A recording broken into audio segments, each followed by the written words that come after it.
President Tinubu to attend inauguration of Mahat Debi, President of Chad in Njadema. Activities marking first anniversary of the present administration commence with World Press Conference. The administration's focus on infrastructure development, job creation, and economic diversification has laid the foundation for sustainable progress.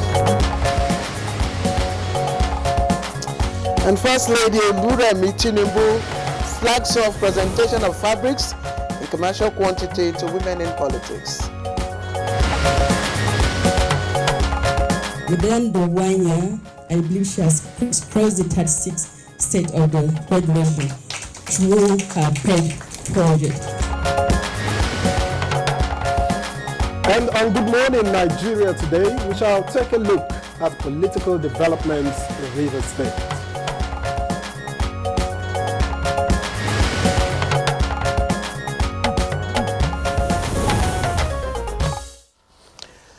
All right. Nobody's blood is worth my political ambition. I'm sure that resonates with you. You remember those very famous words coming from former President Goodluck Ebele Jonathan. And that was exactly when the political atmosphere in 2015 was, heating up, and the former president was seeking re-election as president. Who can forget Claire? Many Nigerians will always remember what he did when he knew he had lost the 2015 presidential elections. Then, while he was still president, he called his opponent, Muhammadu Buhari, and congratulated him, something that never happened in the history of Nigeria. Very, very unprecedented, Victor. On Monday, while in Rivers, that's of course this week Monday, for the unveiling of the Trans-Calabari Road in the state, former President Goodluck Jonathan again made a similar call for truce in Rivers State political crisis. Now he urged the state governor, Siminalayi Fubara, and the Minister of Federal Capital Territory, Nyesom Wike, to work together. Well, I'm sure, Claire, that this has not come as a surprise to you, given that Rivers State has been in the news because of the thinly veiled political crisis between Governor Fubara and his predecessor in office, FCT Minister Nyesom Wike. Well, the crisis is said to have started when 27 of the 32 Rivers State House of Assembly lawmakers loyal to the former governor, that's Minister Nyesom Wike, moved to impeach the current governor. Then the presidency intervened.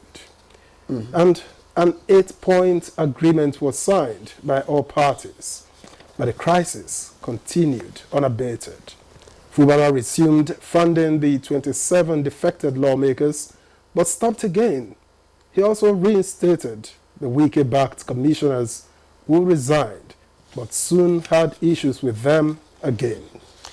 And Fubara was also said to have put off plans to dissolve the local councils as he had intended. Neither did he initiate elections with their tenure ending June 17, 2024, and did not represent the 800 billion naira 2024 budget to the 27 defected lawmakers, as indicated in that 8-point should I say intervention agreement by Mr. President.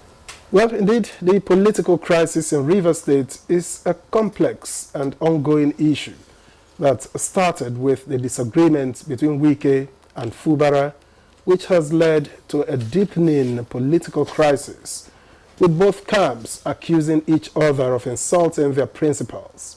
The emergence of a new House of Assembly seemingly loyal to the governor has not helped matters either. Indeed, and so also is the resignation of 5 commissioners loyal to the former governor in one day.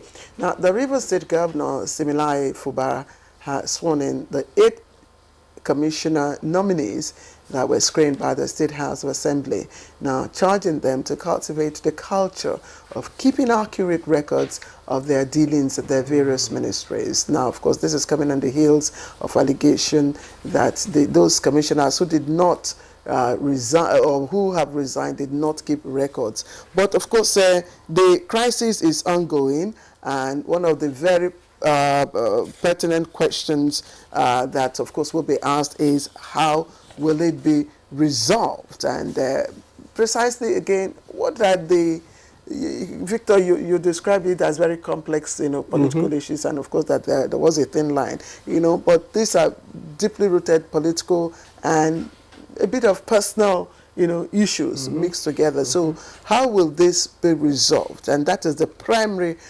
focus of our conversation this morning. Of course, in line with our mandate to also, disseminate information and, bring issues to the fore. So that's what we will be looking at on Good Morning Nigeria today. I am Claire Adilabo Abdulrazak. We welcome you to the program as always. And I'm Victor, so let me also welcome you to today's program. We are reaching you on the network service of the NTA. Chukwudi Okoliobaja should join us soon enough for the newspaper review. That will be after we get highlights of the morning news from Dennis Adeguloye. Good morning, Dennis. What's in the news? All right. Good morning, Victor and Claire. Good morning, Nigeria. On the news, President Bola Tinubu will later today depart Abuja for N'Djamena, the Republic of Chad, to attend the inauguration of President Mahamat Deby. The inauguration of President Deby follows his declaration as winner of the country's presidential election earlier this month and subsequent affirmation by the Constitutional Court of Chad. President Tinubu will be accompanied on the trip by senior government officials and will return after the ceremony. The federal government's International Institute of Tropical Agriculture and the World Bank have pledged to form a formidable partnership on innovative agricultural practices to address food insecurity in Nigeria and the broader sub-Saharan African region. This was the outcome of a high-level meeting between Vice President Kashim Shettima and a delegation of the foreign partners at the presidential villa. The Vice President said the whole mantra is focused on increasing yield, and the International Institute of Tropical Agriculture is in a vantage position to assist not just Nigeria, but sub-Saharan Africa in repositioning the agricultural ecosystem through smart agriculture, climate-resilient agriculture, and improved seedlings. Director General of the IITA, Simeon Ehui, said the delegation was in Abuja for a strategic meeting that aims to review IITA's partnership to support the federal government's efforts at addressing food insecurity in Nigeria and across the West African sub-region. And Vice President Kashim Shettima has called for the strengthening of regional economic communities to drive integration and trade ties among African nations. The Vice President made the call during the summit on the state of democracy in Africa in Abuja. This is why we must make the most of the opportunity this conference offers to rigorously interrogate the state of democracy in Africa. This conference must think out ways by which we can roll back the resurgent waves of military autocracy. Activities lined up to mark 1 year in office of President Bola Tinubu have commenced with a World Press Conference in Abuja. Secretary to the Government of the Federation, George Akume, reassured Nigerians of the federal government's commitment towards fulfilling the promises made. First year in office witnessed significant strides in various sectors of the economy through prudent fiscal policies and strategic investment. The Nigerian economy has shown resilience and growth. The administration's focus on infrastructure development, job creation, and economic diversification has laid a foundation for sustainable progress and prosperity for all Nigerians. First Lady Oluremi Tinubu says it is time for women in politics to initiate more positive ways for gainful economic engagements and establish business outlets that will empower them beyond the limits of politics.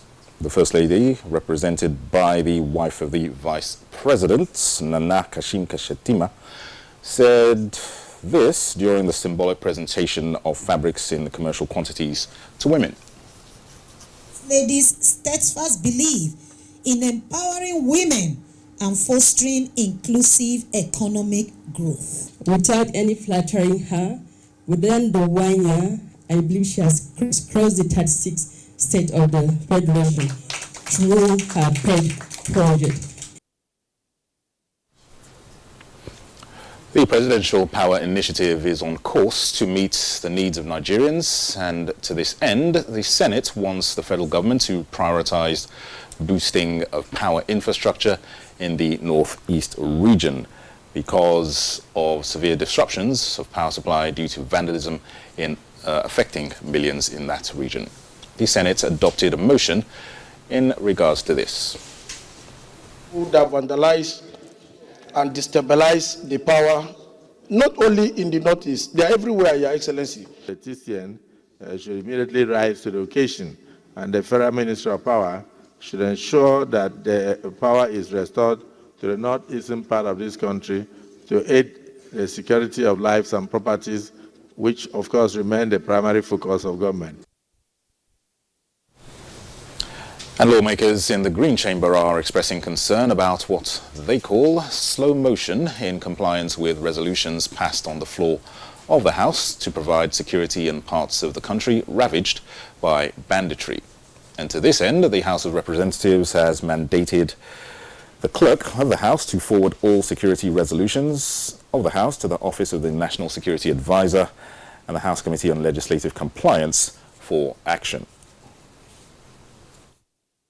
Unless the House of Representatives matches its resolutions with actions, the faith that the citizens have in the House will win, and more Nigerians will continue to suffer the negative effects of insecurity in all sectors of the country. The House.